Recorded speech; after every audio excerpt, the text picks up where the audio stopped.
Welcome to the REI Foundation Podcast, where we cover all the steps and strategies to make your real estate dreams a reality. Now your hosts, Jason and Peely. Hi, everybody. Welcome to the REI Foundation Podcast with Jason and Peely. Today we have Darren Sager. Yay! Welcome, Darren. How are you? I'm well. All right. Thanks for having me. Good. Well, Darren is an investor here in New Jersey and also a Keller Williams agent, a dual threat, as we say. He's one of the first investors that actually sat down with Peely.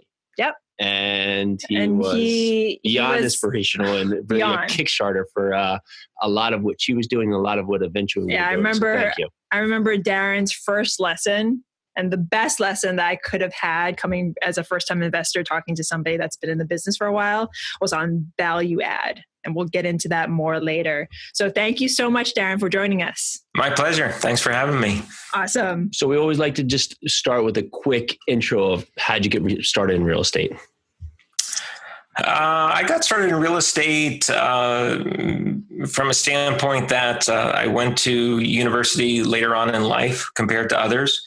And when I got done, I guess it was my late 20s, a bunch of my friends had started getting married and were buying homes. And I kind of realized with the amount of money that Deloitte and Touche was paying me at the time, the only way that I was going to be able to get into a home was by going into a multifamily home. And I had learned from a previous professor who had a bunch of properties, basically the 1% rule.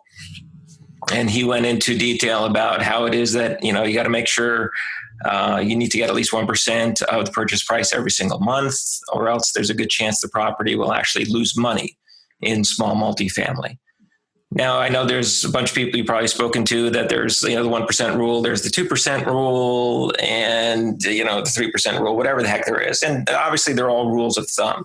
I think all those rules came about because of what price point people are necessarily purchasing at. Obviously, if you're below the $100,000 price point, it makes more sense that you have to abide by that 2% rule because the price of goods and services and repairs are going to be equal to a house that's $400,000 or $500,000. But 1% of a $500,000 price tag is going to be generating, $5,000 a month in rent, whereas a home that costs $50,000, you get 2%. Obviously, that's going to be $1,000 a month. So, sure. And this, just for context for the listeners, 1% and 2%. This is 1% and 2% of your rent. But what is this to cover? What is the emphasis for what this is covering overall? Well, I guess most people when they're starting out and they're talking to their agent, most agents will think that you're making money if you're just covering your mortgage and your interest and your property taxes and your insurance, PITI. But there's obviously other expenses that come along with owning a multifamily house, such as repairs, vacancy, and vacancy obviously is when you don't have someone in there paying you rent. CapEx, which is short for capital expenditures. So there's all other factors that you need to take into consideration just outside your primary payment that you go through every single month. That's great. Are you guys hearing this? Like, he's already like from like, we're not even like 5 minutes into this, and Darren's already like throwing down nuggets of just awesomeness. These are things that you need to learn as a beginning investor. Like, my mind's exploding. Yeah, thank you, Darren. It's very important that your property, it may rent for $3,000, but there's going to be months where you just don't have a tenant. So thus you don't have those $3,000. And if you are banking on that property being rented all the time and 12 months a year, every year have the rental income, and that's just what makes that property work, well, then you need to reassess your numbers and take into account all the additional costs, expenses that may creep up on you, because basically kill your cash flow for 1-2 months could kill your cash flow for 5 or 6 years if you're just spreading out $100, $200 a month. So. Oh, absolutely. And my opinion is that most people can actually avoid that situation in most cases if they manage their properties properly.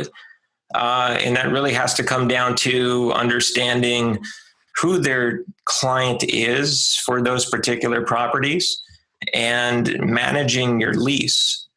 And understanding when it comes down to lease renewals that you're getting your renewal out in the time that you're actually allotted in your state. It can be different things. Here in New Jersey, we're allowed to get a decision from the tenant 90 days out. So in most cases, before those 90 days, actually, before the end of the lease, I actually send out a renewal and make sure I get an answer by that 90-day time period. So that way, if they're not going to renew, it gives me 3 months to find a new tenant. 1/4 of a year, if you can't properly find a tenant in that time period, then you're probably overpriced, or you're doing something wrong, or the tenant maybe not allowing you to actually show the unit. But that's also another factor of having a good lease, because you should have that in your lease that says that you can show the apartment between X and Y time periods throughout the day. And so you should all be taking notes here. Sure, you definitely should. So you have this professor. He says, okay, listen, you need to account for the 1% rule. And this is something that you take and you start running with. What really allowed you to take that mental action step to say, okay, that makes sense to me. I'm going to go out there and find a property. Well, the professor that taught me, his name was Peter Helf, and the guy almost kind of looked like Einstein, where you see Einstein like all disheveled and everything. And he literally would walk into the campus sometimes like in slippers, and you would think there's something wrong with the guy, but he was absolutely brilliant. And he had I'll say a tremendous amount, but he had more than a dozen multifamily properties. And because of all this, it allowed him to do what he wanted, when he wanted, whenever he wanted. So it was kind of seeing that and understanding from him, because we became friends along the way when I was taking classes, that it allowed him to live the lifestyle that he wanted, right? And he loved to teach. Teaching truly was his passion, but teaching for him wasn't a job. Yeah. He wasn't doing it because of a paycheck. Didn't mean that he was underpaid doing it, but still, the aspect of he had all the money that he needed in the world. He had like prized possessions that most people would just crave. Like Jason, he had, I think he has the 4th or the 12th Mustang ever produced by Ford. What? Sitting in a garage, the white convertible, just, and there it is. And that's part of his prized possessions, all paid for by his properties. So I kind of had this in my mind when going out that, for me to get started, maybe this is really the route that I should be taking, because if I could lower my cost of living by having someone else help me out, then chances are I wouldn't have, in most cases, what would be the biggest expense that most people go through every single month, which is paying that mortgage payment. People live for making that payment. And if you can drastically reduce your cost of living or cut it down to zero, then anything else that you're doing in your life, when you're generating income, you're keeping, which is just fantastic. So, you have any suggestions for people who they understand what you're saying, but maybe they're just living paycheck to paycheck, hitting that mortgage rent, and they're trying to find a way to offset their mortgage and others by getting into a rental property, but maybe the thought of coming up with a 3.5%, 5%, 10% down payment is staggering to them. Do you have any suggestions about maybe saving money or taking that first step, or anything out there that they can help them take that first action step, at least to finding something that can maybe help them get that first rental property? I would probably say the hardest thing that most people go through is actually making a decision and sticking to it. I think anyone who's really successful in life is able to make a decision quickly about things and then keep to it. When it comes to, if you're really serious about doing something like this, then you have to commit. It's like committing to anything else that you do in your life. If you want to be fit, then you need to exercise. You need to do it every single day. If you're really interested in doing this with your life and cutting down your cost of living and actually making something happen, then you're going to have to put the time and effort into this, just like you would anything else. And I learned from a very smart man a long time ago by the name of Mark Marchesani. He said, thinking about doing something and doing something are two totally different things. Yeah.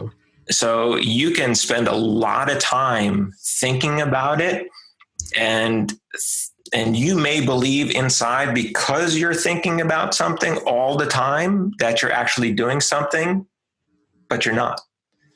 It's about the actions that you take versus how much thought process actually goes into it.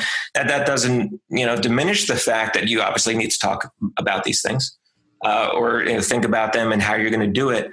But you have to take action. And most people, even if they don't have a lot of capital to start off, obviously having programs like FHA is fantastic, where they can get into a multifamily unit for 3.5%.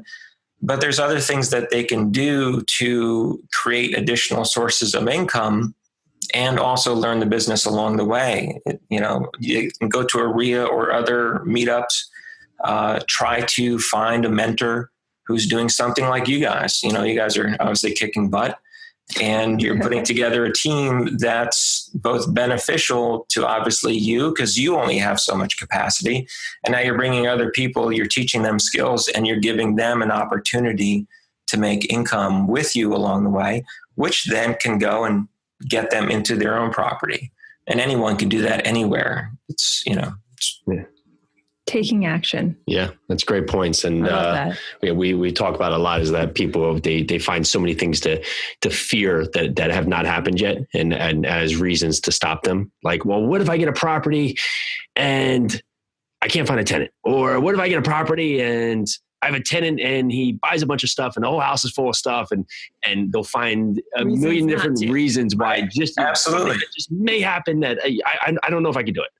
And I tell those people, you know what, you're 100% right. That could happen, but if you focus on the bad things, or the worst case scenario, and in my opinion, that's kind of like thinking like an attorney. In most cases, you're absolutely right. You'll never be successful. I remember one gentleman who I met, and I was actually trying to help him find a multifamily house. And he literally talked himself out of every single deal, because when he was analyzing the property and using numbers, he was using numbers that were so over the top in comparison to what were averages in the area. It's like, okay, we're in Northern New Jersey right now, and our vacancy rates are around 3%. And he was using 10% as an average. I'm just like, and he was using 10% for repairs, 10% for CapEx. And I'm like, you're absolutely right. The property will never make money with your model. Okay. But in the real world, it probably will. Yeah. So, he's like, well, I'm being conservative. I'm like, no, it has nothing to do with being conservative.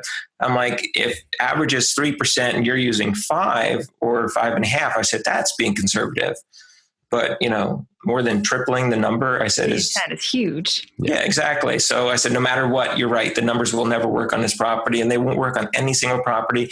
And to this date, I don't think he ever bought one. Yeah. So, and you're right. And this comes back to a lot with just the rules of thumb. So the rules of thumb work to a point to at least give you overall analysis to if you should review or analyze further. But when you get into the property, you really have to look at your market and say, okay, what does the market actually do? So, because you may have looked at rehab, and if you're just putting in every house, no matter what house it is, it's $50 a square foot for repairs, just straight across the board. Well, you make plus or minus on a lot of these houses, and upside down or actually, in the black, depending on where you fall out there. But it's going to price you out of a lot of deals. So, yeah, that's great points. Thank you. Because most of the houses, as you know, that we're working with, they're not cookie cutter. Well, but even if you are in a cookie cutter situation, let's say we're, Toll Brothers or whatever, put a whole development up, you still don't know what you're going to get into with each individual house, because you don't know who lived there before and, let's say, what they did to the house. But it's impossible to say. But again, if you can talk yourself out of anything, but you can also, if you're smart, figure out a way that something can work.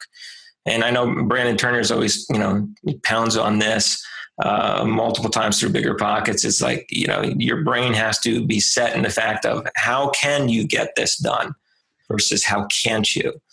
Because once you change that thinking about your situation, then it literally opens up your mind to finding solutions on ways to make it happen versus figuring out ways that it won't.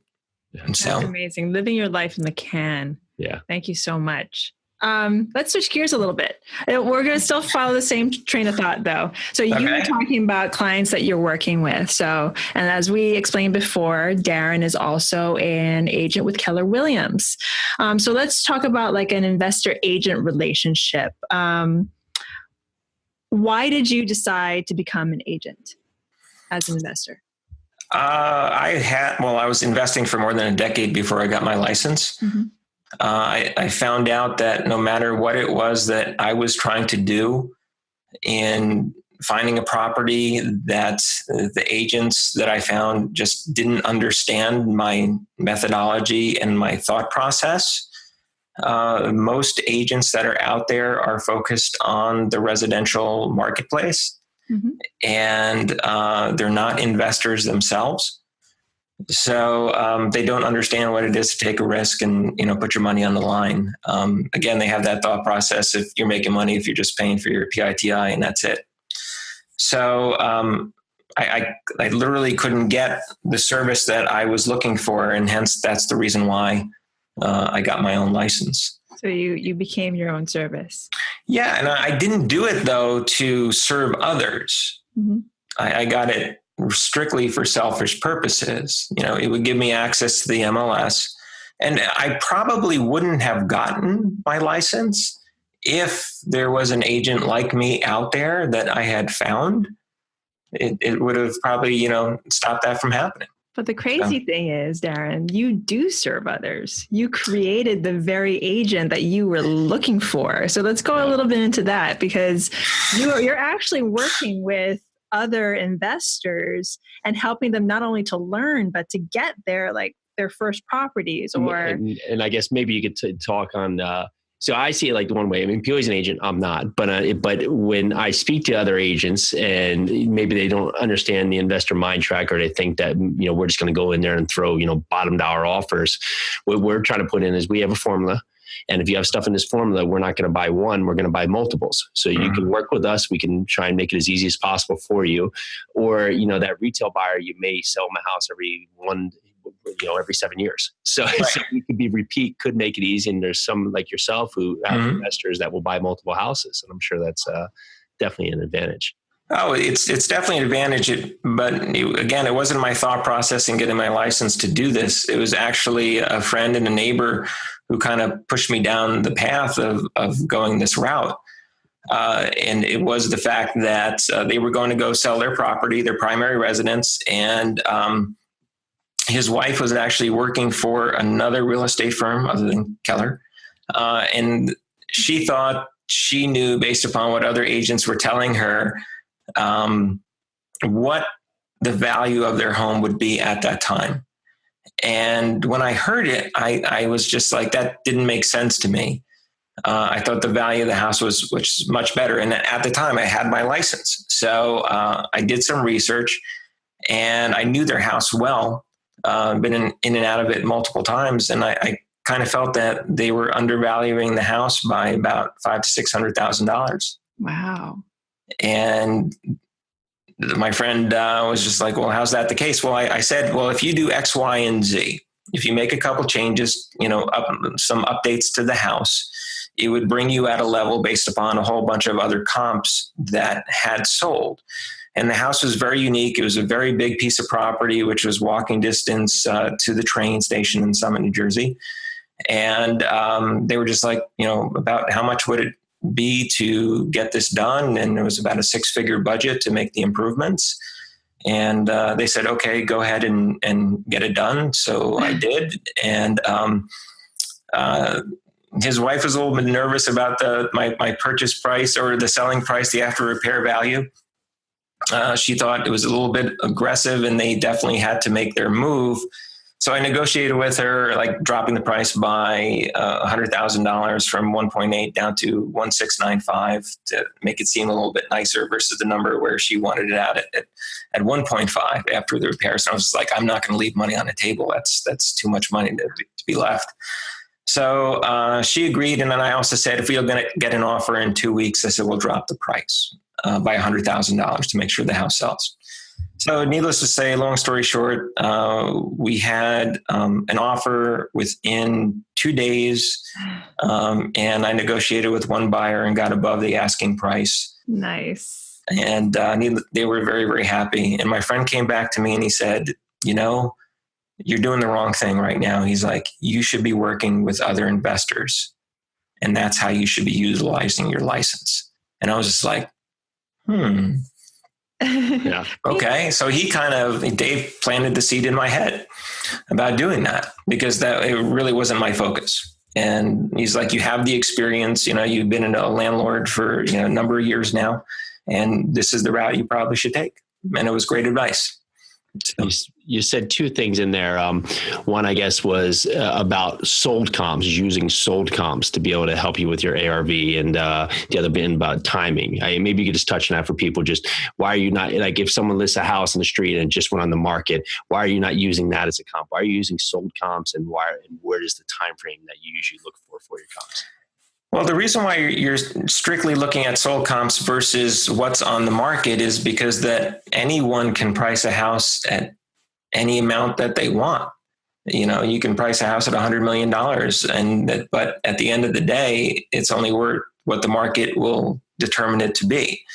It's not like, I guess it's kind of like the same thing as if you were selling a stock. If you wanted to sell your Tesla stock at $10,000 a share, you're probably not going to get any buyers right now. But if you put it at market value, someone's actually going to pick it up. And the reason why you need to do this, because in most cases, people are financing properties. And the only thing that a home appraisal will look at is actually sold properties, because that's what the bank will bank on and be able to lend out that money long term. So that's why you basically have to, unless they're paying cash. But the amount of cash transactions over the past couple of years has gone down. But still, most people are financing. And so that's why you need to go after, just the sold comps. I'm sorry, Jason, what was the other question you said? Timing. So if you have a sold comp and maybe you have 5 in the street and 4 from a year and a half ago, and the other 2 are within, 6 and 3 months, where are you putting your interest? You're putting your interest in the last 6 months overall. The appraisal will look at the last year. If they don't have a lot of solds, they may go back a year and a half. But what you want to see is what the market is doing currently as you possibly can. So, the more recent the comps are, the better off to support your numbers. Yeah. So Darren, you are like the quintessential investor's agent. So if the investors out there, can't have you, what should they look for in a good agent? Like if they're looking for agents, what are the questions they should ask these prospective agents that they want to work with? Well, I kind of have like mixed feelings about other agents selling in income properties or investment properties. I don't think that most agents should do it. I get a lot of people that reach out to me and they're like, oh, I want to be like you. I want to be an investor agent. I'm going to go get my license. And they're like, what's the number one piece of advice you have for me? I'm like, don't do it. That's literally my number one advice. And the reason for that is what it really comes down to is experience. In fact, Peely, I think when you and I got together at Starbucks, you asked me if I could, work with some of the people I was working with. And I think I told you the answer was no. Yep. I remember that. And it basically, because it came down to experience. Yes. The one thing that doesn't happen in our industry, which I think really should, is I think there should be some type of testing that should go on for an agent to sell someone or work with them to find an investment property, because the United States has other measures to make sure that when it comes to securities or whatever, that people actually know what it is that they're talking about. If you're going to sell stocks or bonds, you need your Series 7 or your 63, whatever the heck these are. I think that they should come up with standards for working with investors on property. It's all we have right now is, caveat emptor. That's it. It's literally buyer beware, and you're at the mercy of someone else and them giving you advice. And most cases, most realtors don't have the experience in actually going out and long-term and actually doing these things. So they may talk about it. They may do it part-time, or I've heard other agents say they do it as a courtesy, that they go into these marketplaces, which is just sad because, it's sad, it's dangerous. Yeah, people absolutely. That's why this way. So my number one thing I guess I would be asking my agent is what experience that you do have. Do you actually own property yourself outside of your primary residence? That's a great question. Yeah. And, how long have you had it? How long have you been working with tenants? How do you go about tenant screening? Because obviously if you're going to list with them as well, you want to understand that you're going to make sure you get a good tenant or reduce the chances of getting a problem tenant in there as well. I guess that's probably the most important thing. What experience, do you have? And as an investor, a note here is that if you do find an agent who is willing to work with you and go through maybe the hurdles to get you this property, if they're sending you properties, give them feedback. Don't just go silent. If you don't like the property or something else, don't just not get back to them. Maybe they misunderstood you. Maybe they didn't outline it right. Maybe that they thought this might be good for you, but give them some context about the property. Follow up. Follow up. Wrong price point. Wrong number of bedrooms, too much rehab, not the right area, anything just for that point. Because if they're going through this point, if you just expect them to go out there and just continue to send you countless properties just because, and you're not giving them any feedback, you probably are not going to have the best working relationship. Absolutely. Actually, like following up on that. So flip side, as an agent, investors think they have, or, on both sides, you think you have the power, but actually it's what you said, it's having the experience equals power. So as an agent, what do you look for in an investor that you want to work with? Like, for instance, when we first talked, I was like, can I work with you, please? Green coming out of my ears as in like, I didn't know what I was doing. And you were like, no, go get some experience and we'll talk later. I hope it didn't come across as being it set her on the right path. Well, no, it set me on the right path because Darren did nothing but add value to my life at that point. He told me straight up, and that's what you need in this business. You need somebody to tell you that you do not have the experience right now. Go read a book and do your first deal and then come talk to me. So, and most people aren't willing to do that. Yeah. And it's so easy now with like sites like Bigger Pockets. I mean, you can virtually type in anything and someone out there has written something about it. Literally the craziest topics like, residential assisted living facilities in a 2-story house in the woods. Oh, and actually type that in. 50 people posted on it. Okay. I got all the information I want. Okay, good. Let's roll with it. It's amazing. So if you can find the information, you just have to take a little initiative. So back to my question. So as an agent, as an investor agent, what do you look for in actually prospective partners, really? So what do you look for in other investors? Well, my number one criteria is that first thing is they need to be able to actually execute. If they can't actually execute, there's absolutely no reason in me working with them.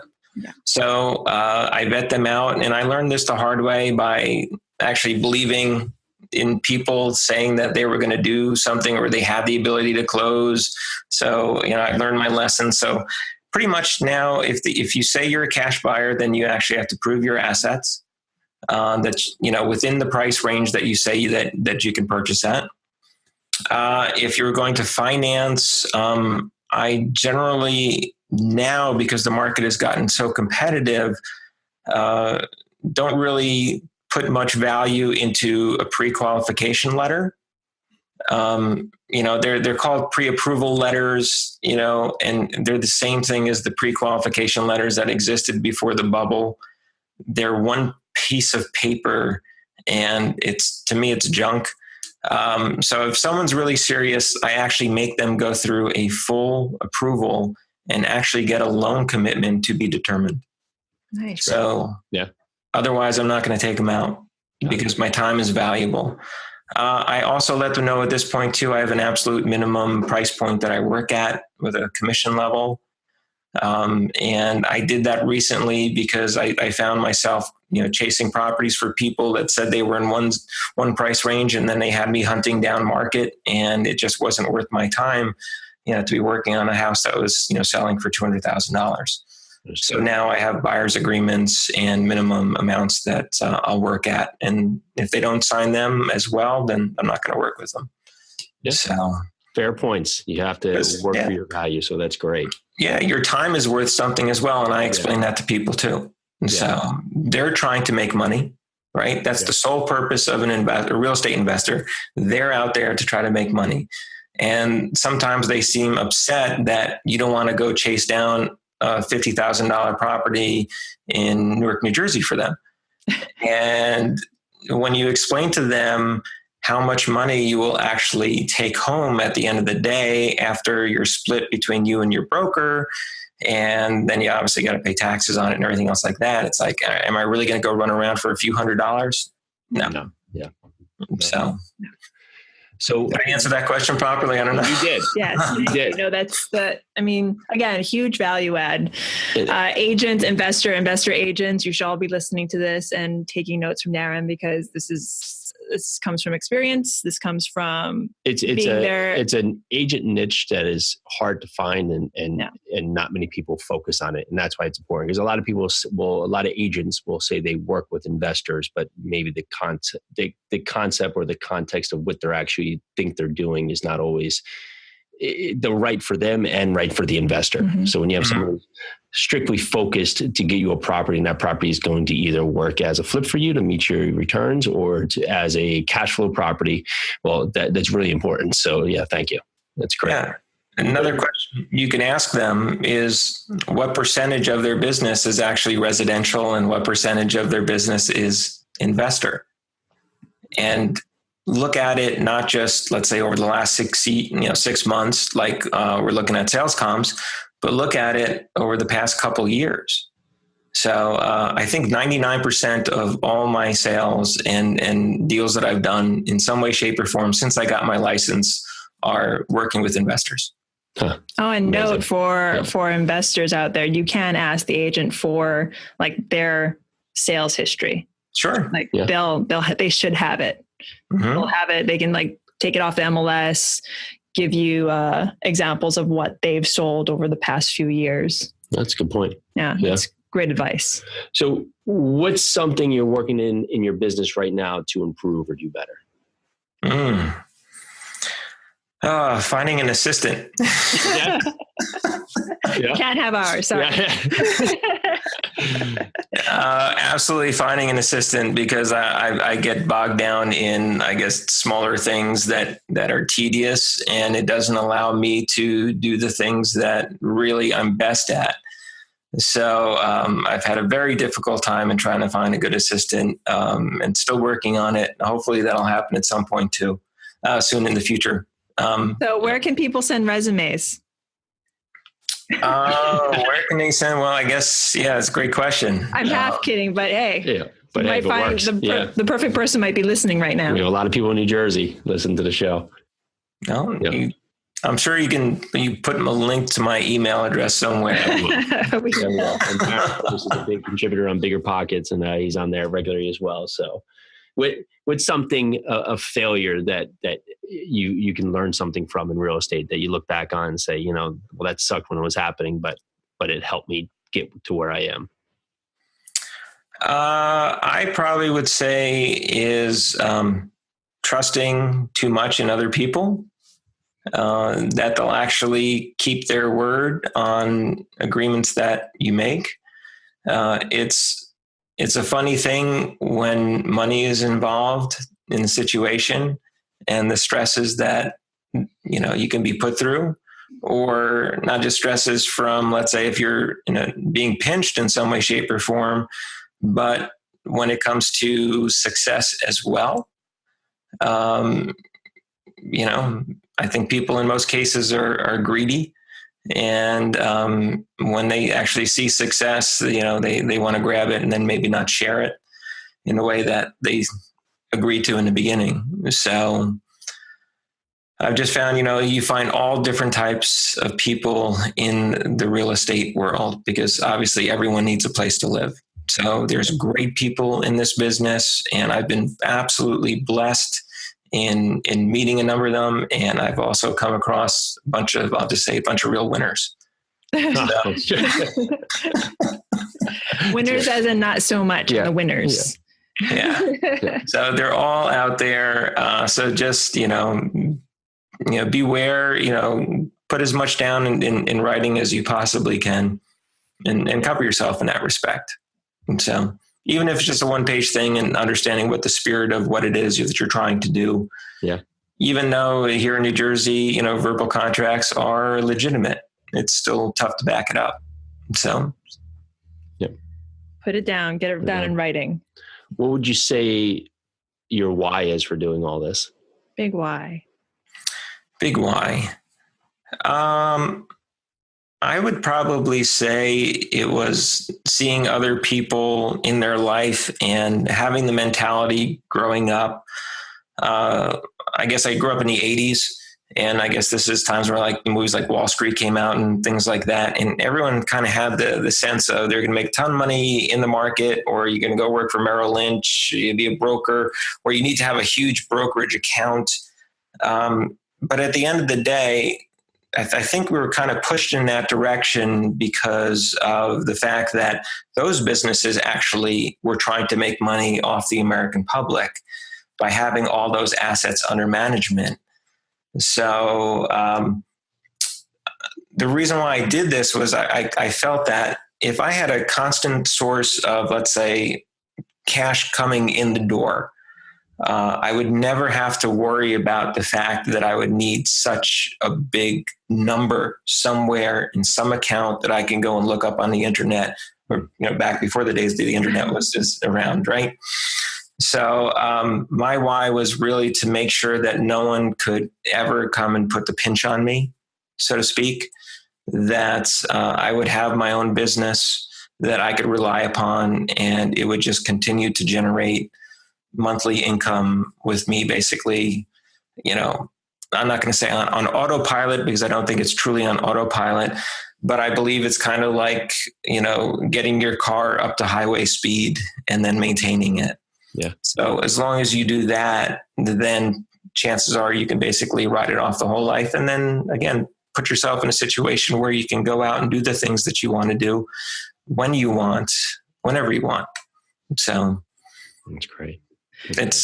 And number one reason, probably the ability to sleep. We haven't gotten there yet. Yeah. No sleeping yet.